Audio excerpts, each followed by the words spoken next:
Hello, everyone. This is Maria Salome again, and welcome to the second video in our phonology series. In our previous session, we focused on pronunciation, but in this video, I want to talk more about accent and why it should not be something you are afraid of when speaking English. So nowadays, many learners worry too much about their accent and believe it is a problem. But the truth is that having an accent is completely natural. So accents have like this significant role in everyday life. They enrich the cultural identity and legacy of an individual. A person might pronounce each sound clearly, but the difference is the way that the person speaks the word. All right? So I want to give you an example of an accent, all right?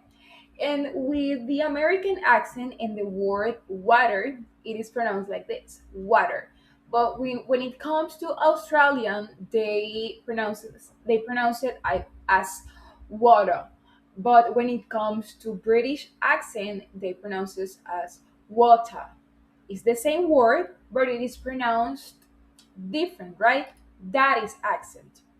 So, as you may see here, I'm going to give you like some concepts, well, a concept about accent and why it's so important.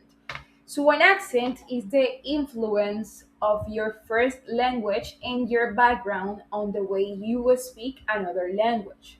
So, your accent reflects where you come from, the languages that you speak, and of course, your own identity. Everyone has an accent. Native English speakers have accents too.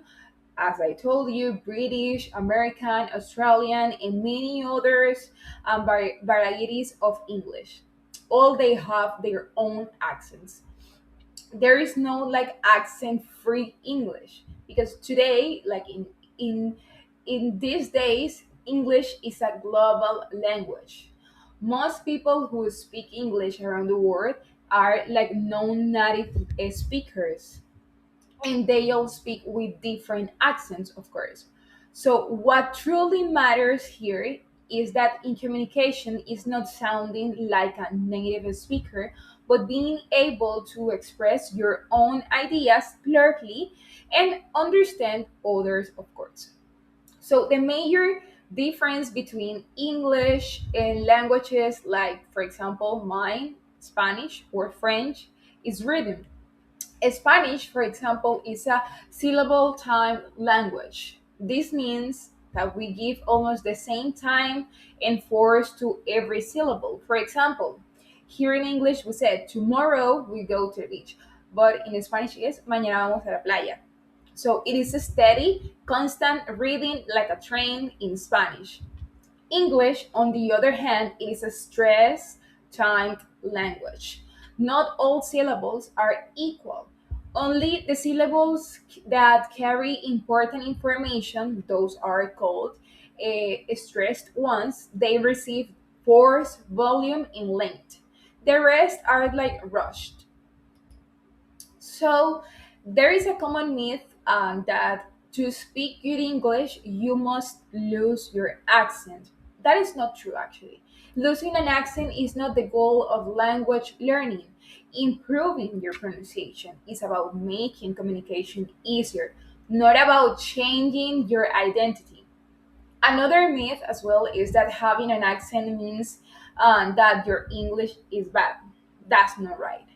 Many fluent and highly educated speakers have noticeable accents. So, accent training can be useful in some situations, especially in professional contexts where clarity is essential, or when someone wants to adapt to a specific variety of English. However, this should always be a personal choice, not a requirement.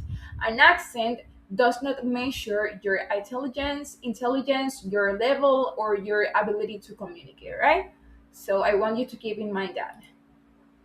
In case, of course, that you want to improve your accent, there are some strategies to do it. The first is scan the word. You have to identify the stressed syllable. Like in any word of two or more syllables in English, only one syllable is the start. Only one is stressed.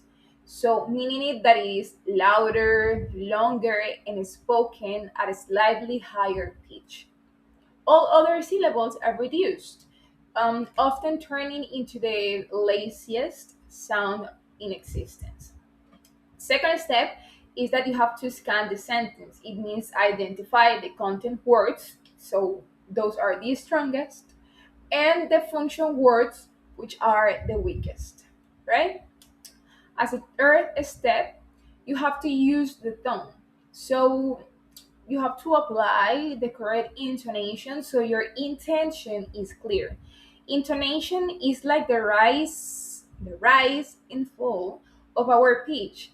It is like punctuation of spoken English.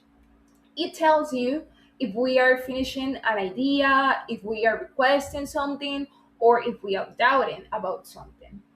These strategies connect with the tips that I gave you for a good pronunciation as well. So you can use them both to improve your English skills when it comes to speaking, of course.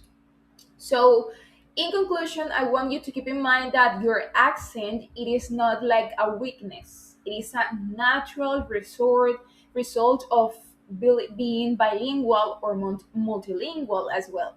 So you have just to focus on clear pronunciation, effective communication, and confidence as well. English does not belong to one country or one accent. It belongs to everyone who uses it. So thank you so much guys for watching this video as well the last video about pronunciation. Hope you have a good one and bye bye.